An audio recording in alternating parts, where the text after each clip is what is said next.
अब बहुत कम टाइम के अंदर आप ग्रो हुए हैं। हाँ। इतना वक्त नहीं लगा है, मिलियन से व्यूज़ आ रहे हैं, यानी किन्हीं के करोड़ों सब्सक्राइबर हैं, उसके बावजूद भी वही व्यूअरशिप है जितनी आपकी है। क्या राज है इसके बीच? ये तो मेरे को भी नहीं पता वैसे, लेकिन हाँ व्यूज़ तो आ रहे हैं और अच्छा लगता है जब व्यूज़ आते हैं, क्योंकि व्यूज़ से पता चलता है कि ज़्यादा दूर तक आपकी बात पहुंचती है। तो जब मैं यूट्यूब में आया भी था तो रीज़न मेरा यही था कि मेरी बात ज़्यादा दूर तक पहुंचे, क्योंकि मैं उससे पहले पेस्टिसाइड वगैरह के जो NGO वगैरह हैं, जॉब के साथ साथ थोड़ा सा शुरू से ही रहता था कि एक्टिविज़म और ये सारी चीज़ें। तो NGO में जाके वहाँ पे मैं अलग अलग चीज़ें करता था।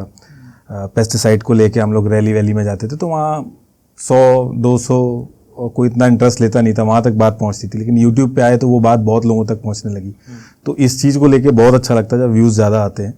लेकिन व्यूज़ से ज़्यादा इम्पॉर्टेंट चीज़ जो मेरे लिए है वो ये है कि लोग एक ओपिनियन बना सकें।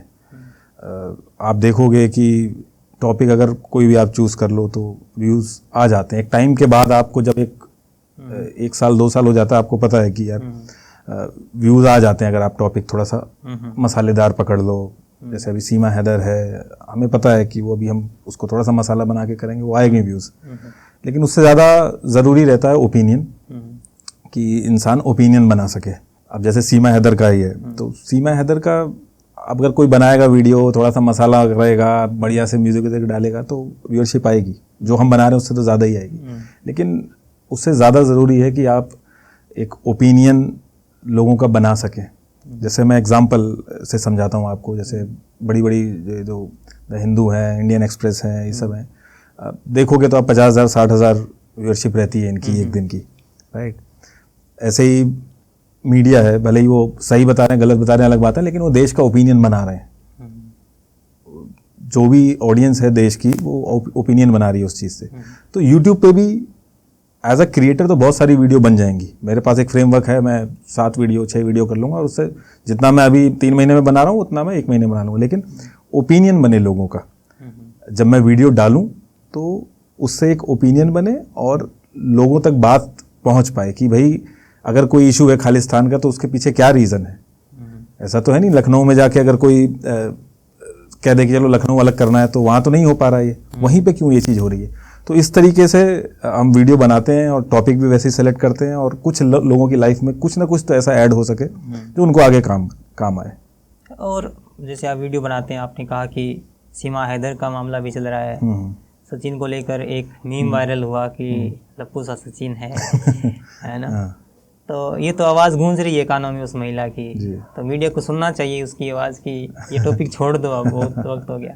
नहीं, उसमें कुछ डेवलपमेंट भी तो हो ना। हाँ, मतलब आज की डेट तक ये तो पता ही नहीं चला ना हुआ क्या है। वो तो अभी एजेंसीज ही नहीं पता कर पाई, तो वो 1 दिन 2 दिन उसके बाद तो जब आए कुछ डेवलपमेंट हो उस पूरे केस में, तो तब उस पर आना चाहिए।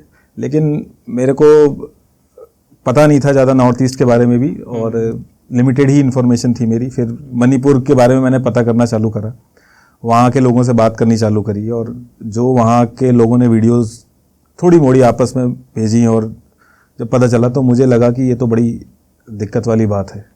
और कैसे इस चीज़ को पूरा एकदम अलग करा गया है। मीडिया में ऐसा लग ही नहीं रहा है कि वहाँ कुछ ठीक है, थोड़ा सा कन्फ्लिक्ट चल रहा है ऐसा लग रहा है, लेकिन जब उसमें आप घुसो तो लगता है कि हाँ बहुत ज़्यादा।